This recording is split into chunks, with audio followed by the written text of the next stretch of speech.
नमस्कार, मैं हूं हरिशंकर व्यास। विधानसभा चुनाव 2013 में आपका स्वागत है। मध्य प्रदेश, छत्तीसगढ़, राजस्थान और दिल्ली सांप्रदायिक राजनीति वाले प्रदेश नहीं है, लेकिन राहुल गांधी बनाम नरेंद्र मोदी की प्रचार शैली से सांप्रदायिकता मुख्य चर्चा में है। इन प्रदेशों में मुस्लिम वोट है, लेकिन इतनी संख्या में नहीं है कि वे जीत हार तय कराएं। उस नाते राहुल गांधी का भाजपा पर सांप्रदायिक आधार पर हमला क्या कांग्रेस के लिए फायदेमंद होगा? यह सवाल इसलिए भी महत्व का है क्योंकि नरेंद्र मोदी ने इस आधार पर राहुल गांधी को घेरा है। उन्होंने सांप्रदायिक मुद्दे पर उदयपुर में कांग्रेस को घेरा, राजस्थान के दंगों का हवाला दिया। मोटे तौर पर मुजफ्फरनगर के दंगे विधानसभा चुनाव में मुद्दा बन गए हैं। सवाल है, मतदाताओं पर इसका कितना असर होगा? आज इस पर बातचीत है, लेकिन यह चर्चा बाद में होगी। उससे पहले देखी जाए कुछ चुनावी कानाफूसी।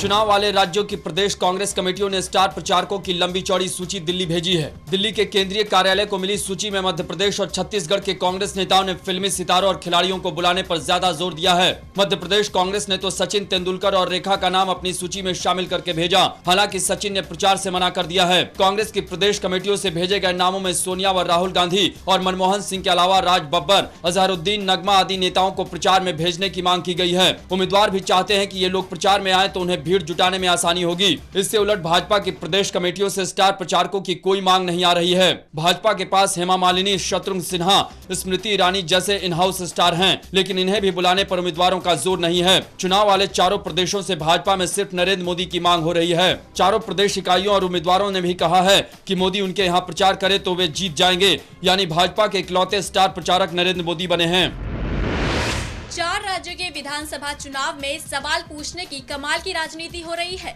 सभी पार्टियां और नेता एक दूसरे से सिर्फ सवाल पूछ रहे हैं, जवाब कोई नहीं दे रहा है। कांग्रेस महासचिव दिग्विजय सिंह ने 12 दिन तक लगातार भाजपा के प्रधानमंत्री पद के दावेदार नरेंद्र मोदी से सवाल पूछने का क्रम शुरू किया था। एक आध दिन तो इसकी खबर बनी, लेकिन फिर किसी ने ध्यान नहीं दिया। उन्होंने जो सवाल पूछे उनमें से किसी का जवाब देना मोदी ने जरूरी नहीं समझा। इसी तरह मध्य प्रदेश में नेता प्रतिपक्ष अजय सिंह राहुल प्रदेश के मुख्यमंत्री शिवराज सिंह चौहान से सवाल पूछ रहे हैं, लेकिन वे जवाब ही नहीं देते हैं। दिल्ली में आम आदमी पार्टी के नेता अरविंद केजरीवाल कांग्रेस और भाजपा दोनों से सवाल पूछ रहे हैं, लेकिन किसी ने उनके सवाल का जवाब देने की जहमत नहीं उठाई। उन्होंने सार्वजनिक बहस की भी चुनौती दी, लेकिन किसी ने उस पर प्रतिक्रिया नहीं दी। राजस्थान और दिल्ली में भाजपा नेता मुख्यमंत्रियों से सवाल पूछ रहे हैं, लेकिन वे जवाब नहीं दे रहे हैं। कांग्रेस के तमाम नेता नरेंद्र मोदी से सवाल पूछ रहे हैं, लेकिन वे अपनी धुन में मग्न हैं।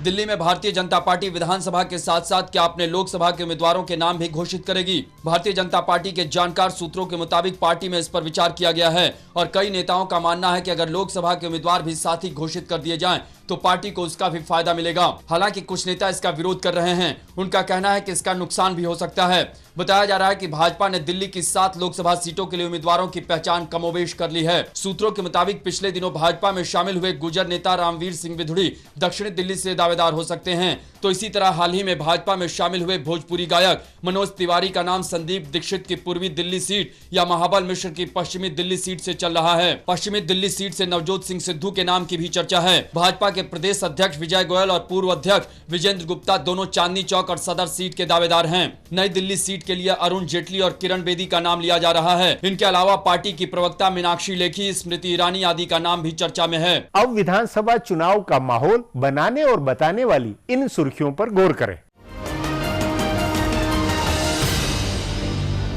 भारतीय जनता पार्टी और कांग्रेस दोनों ने राजस्थान की सभी सीटों पर अपने उम्मीदवारों के नाम तय कर लिए हैं। ज्यादातर सीटों पर एक एक नाम का पैनल बन गया है और कुछ सीटों पर तो 2 या 3 नाम के पैनल हैं, लेकिन उसमें भी प्रदेश कमेटी और छंटनी समितियों की प्राथमिकता साफ है। लेकिन दोनों में से कोई पार्टी अभी नाम घोषित करने को तैयार नहीं है। भाजपा के प्रत्याशियों की घोषणा दिवाली बाद होगी। कांग्रेस की पहली सूची 31 अक्टूबर को आने की उम्मीद है, लेकिन उसमें सिर्फ मौजूदा विधायकों के नाम हो सकते हैं। भारतीय जनता पार्टी की प्रदेश चुनाव समिति ने सभी 230 सीटों पर उम्मीदवारों का पैनल तैयार कर लिया है। बताया जा रहा है कि 2 दिन की मैराथन बैठक के बाद प्रदेश के नेताओं ने नाम तय किए। अब फैसला केंद्रीय चुनाव समिति को करना है। प्रदेश के नेताओं ने कहा है कि अगर दिवाली से पहले नाम घोषित हो जाए तो अच्छा है। तभी बताया जा रहा है कि 31 अक्टूबर को केंद्रीय चुनाव समिति की बैठक के बाद नामों की घोषणा की जा सकती है। भारतीय जनता पार्टी ने छत्तीसगढ़ के अपने लगभग सभी उम्मीदवार घोषित कर दिए हैं, लेकिन नामों की घोषणा के बाद शुरू हुई बगावत थमने का नाम नहीं ले रही है। 67 नामों की पहली सूची में आधा दर्जन सीटों पर खासकर कोरबा, कटघोरा आदि पर विवाद चल रहा था। 21 नामों की दूसरी सूची आने के बाद बगावत और तेज हो गई है। मुख्यमंत्री रमन सिंह के गृह जिले कवर्धा में कवर्धा और पंडरिया सीट को लेकर विवाद है, तो दुर्ग ग्रामीण के उम्मीदवार को लेकर विरोध हुआ है। इसी तरह आरंग खल्लारी के उम्मीदवारों को लेकर भी भाजपा कार्यकर्ताओं ने विरोध किया है। चुनाव आयोग ने इनमें से कोई नहीं के विकल्प को लेकर बना संशय दूर कर दिया है। आयोग ने कहा है कि अगर इनमें से कोई नहीं यानी नोटा का विकल्प अगर सबसे ज्यादा लोगों ने चुना, तब भी उम्मीदवारों में जिसे सबसे ज्यादा वोट मिला होगा वह चुना जाएगा। असल में जिन देशों में यह कानून लागू है वहां अगर सबसे ज्यादा वोट पाने वाले उम्मीदवार से ज्यादा लोगों ने नोटा के विकल्प पर बटन दबाया है तो चुनाव रद्द हो जाता है, लेकिन भारत में ऐसा नहीं होगा। चुनाव आयोग ने आचार संहिता के नियमों की जो व्याख्या की है उससे उम्मीदवार परेशान हैं। खुद को बचाने के लिए उम्मीदवारों के साथ हमेशा वकीलों और सीए की फौज साथ रह रही है, लेकिन कई उम्मीदवारों का कहना है कि दूसरों की गलती को वे कैसे रोकेंगे। मसलन अगर किसी पार्टी के स्टार प्रचारक ने गलती से भी उम्मीदवार का नाम ले लिया तो उसकी रैली का सारा खर्च उम्मीदवार में जुट जाएगा, हालांकि इसमें उम्मीदवार की कोई गलती नहीं होगी। इसी तरह अगर उम्मीदवार का चुनाव प्रभारी किसी स्टार प्रचारक की सभा में दिख गया तब भी उसका खर्च उम्मीदवार के साथ जुड़ जाएगा। अब एक ब्रेक है, उसके बाद चुनावी खुलासा होगा।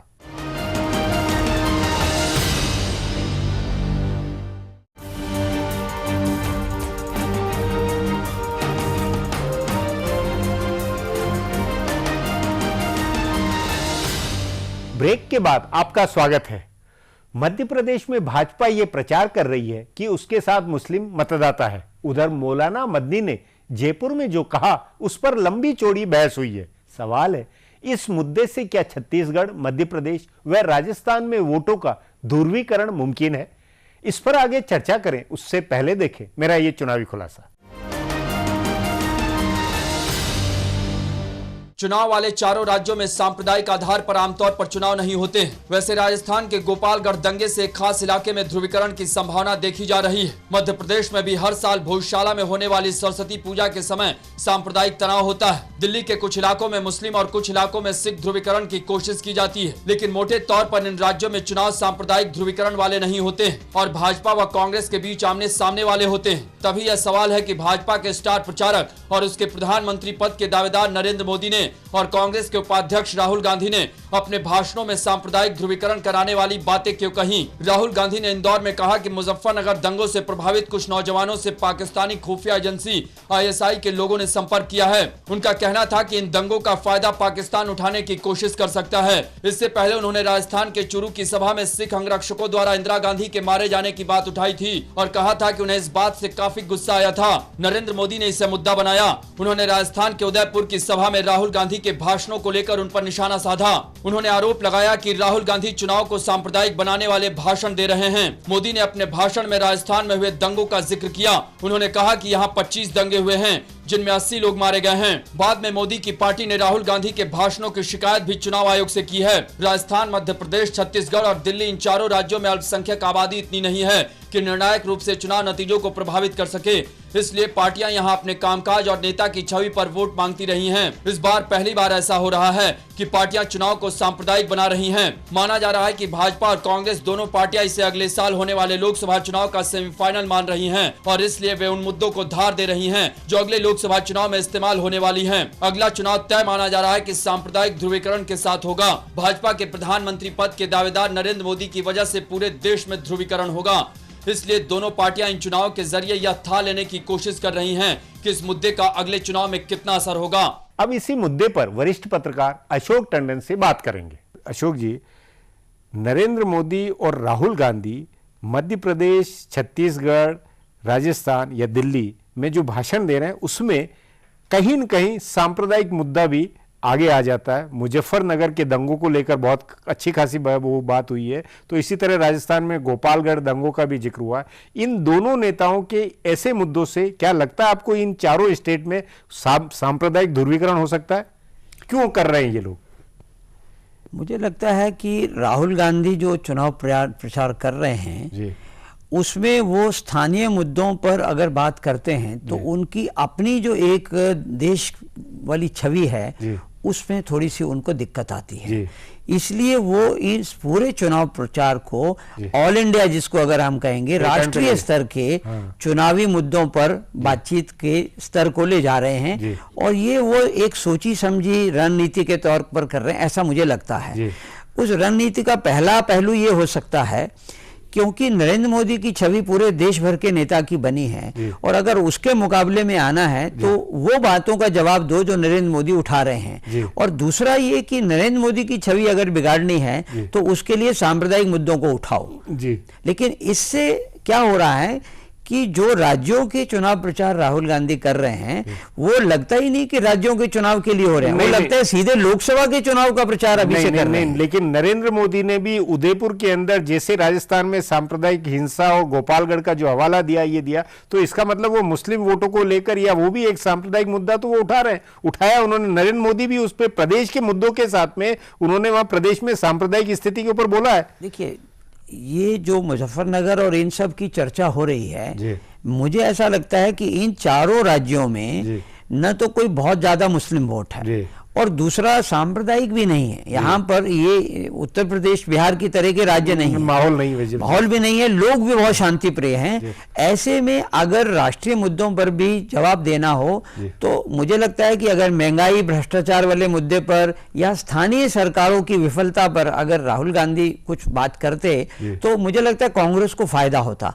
लेकिन इसमें उल्टा हो रहा है, वो इस सारे माहौल को सांप्रदायिक एक उसमें रंग में ढालकर अगर राज्यों का चुनाव करवाएंगे तो इससे बीजेपी को कहीं ना कहीं राजस्थान, मध्य प्रदेश, छत्तीसगढ़ में सीधा फायदा हो। वो इसलिए कि हिंदू शायद उससे सांप्रदायिक पोलराइज हो जाए, ध्रुवीकरण हो जाए। नहीं, उसका एक कारण ये है कि राजस्थान, मध्य प्रदेश, छत्तीसगढ़ का हिंदू भी जो है फेनेटिक नहीं है, वो बड़ा डोसाइल किस्म का हिंदू है और वो विकास के नाम पर, अच्छे जिसको गुड गवर्नेंस के नाम पर वो वोट देना चाहता है। लेकिन उनकी भी समझ में नहीं आ रहा कि राहुल गांधी इन राज्यों में ये ध्रुवीकरण क्यों करना चाह रहे हैं। नहीं, लेकिन इसमें मेरा फिर ये कहना है कि वो ध्रुवीकरण करना चाहे, कांग्रेस की एक रणनीति हो सकती है, लेकिन भाजपा में भी भले शिवराज सिंह चौहान की तरफ से भी मध्य प्रदेश में ये हो रहा है कि मुस्लिम उनके ऊपर फिदा है, मुसलमानों का उन पर भरोसा है, या राजस्थान में जो नरेंद्र मोदी की जो रैली है उसके अंदर जो गोपालगढ़ के दंगे का जो हुआ, उससे क्या नहीं लगता है कि कहीं न कहीं भाजपा भी उस रणनीति में या तो फंस रही है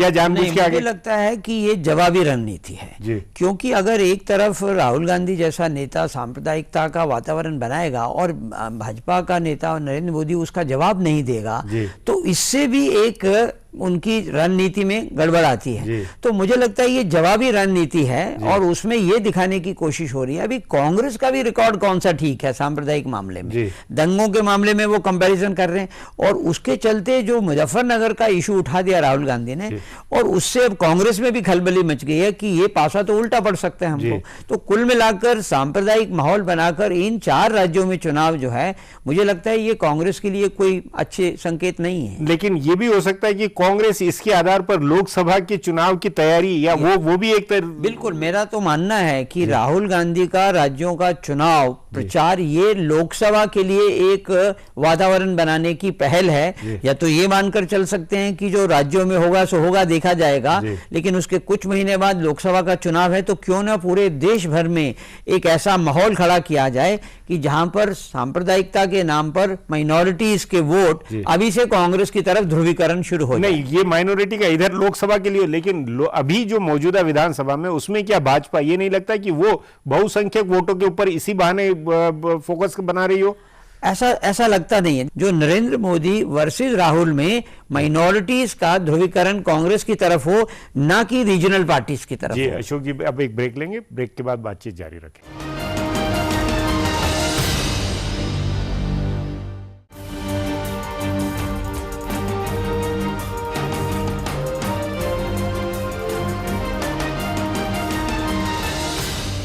ब्रेक के बाद फिर आपका स्वागत है। छत्तीसगढ़ और मध्य प्रदेश में सांप्रदायिक राजनीति का खास मतलब नहीं है, लेकिन राहुल गांधी और नरेंद्र मोदी के भाषण से छत्तीसगढ़, मध्य प्रदेश में क्या भाजपा हिंदू वोटों को गोलबंद नहीं कर रही होगी?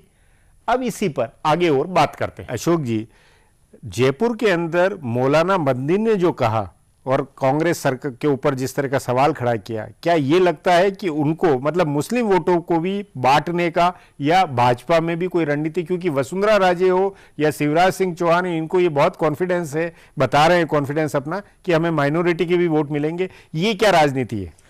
देखिए, गुजरात में जो एक माइनॉरिटी कम्युनिटी को अनुभव आया है कि ठीक है 2002 का दंगे हुए, लेकिन उसके बाद से लगातार 11 साल में गुजरात में कोई दंगा नहीं हुआ, और अब दंगा अगर नहीं होता है तो उससे मुस्लिम अपने आप को ज्यादा सुरक्षित महसूस कर रहे हैं। तो इसमें से एक नई चीज बाहर उभर कर आ रही है कि क्या मुस्लिम भाजपा या नरेंद्र मोदी के राज में और अधिक सुरक्षित होंगे।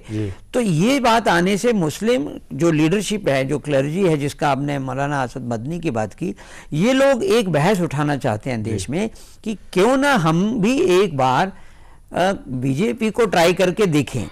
नहीं, पर ये वो खुद उठा रहे हैं बहस, या इसके पीछे कहीं न कहीं बीजेपी का या उन लोगों का हाथ नहीं नजर आता है? कि ये जो मुस्लिम लीडरशिप इस देश की है, ये चुनाव से पहले पार्टीज के साथ कहीं ना कहीं बार्गेन करती है। तो ऐसे में हर पार्टी इनको अपनी ओर खींचने की कोशिश करती है। ये देवबंदियों के लीडर हैं और इनसे इस समय बड़ा नेता नहीं है। तो ऐसे में अगर मान लो नरेंद्र मोदी ने इनको अप्रोच भी किया हो और ये इस बहस को आगे बढ़ाकर मुस्लिम में एक ऐसा विश्वास पैदा करना चाहें कि एक हमने इतने साल बाकी पार्टियों को किया, अभी इसके लिए एक और कारण बना है। मुजफ्फरनगर में जो हुआ है उसके कारण मुस्लिम कम्युनिटी का विश्वास समाजवादी पार्टी से उठ गया है। तो उनको लग रहा है कि जिसको हम मुस्लिम का मसीहा मानते थे, वो मुलायम सिंह यादव, उसके राज में भी अगर हमारा नौजवान सुरक्षित नहीं है तो हम फिर किसकी तरफ जाएं? ये रिपोर्ट्स भी आ रही है मुजफ्फरनगर का मुस्लिम नौजवान इस समय बगावती मूड में है और वो सपा के साथ तो बिल्कुल जाएगा नहीं, कांग्रेस पर वो विश्वास नहीं करना चाहता। तो ऐसे में असद मदनी बसपा की तरफ जा सकता है, और बसपा ने चारों स्टेट के अंदर भी अपने उम्मीदवार खड़े किए। लेकिन दिक्कत क्या है कि अगर अभी वो बसपा की तरफ जाएगा, अभी तो उत्तर प्रदेश में तो चुनाव है नहीं, तो लोकसभा के चुनाव की दृष्टि से अगर उत्तर प्रदेश का मुसलमान ये सोचने के लिए एक बार मजबूर होता है कि हम क्यों ना एक बार और किसी पार्टी को चांस दें, तो अगर ये सब बहस आगे बढ़ती है तो इसके लिए सबसे ज्यादा चिंतित कांग्रेस होगी। लेकिन आज की स्थिति में बहुत प्रदेशों में मुस्लिम जो वोट है वो रीजनल पार्टीज की तरफ जा रहा है। जयललिता, ममता और इधर बसपा, ये लोग इन पर लगाए बैठे हैं नजर कि ये हमारी तरफ आएंगे और हमारे लोकसभा का नंबर बढ़ेगा।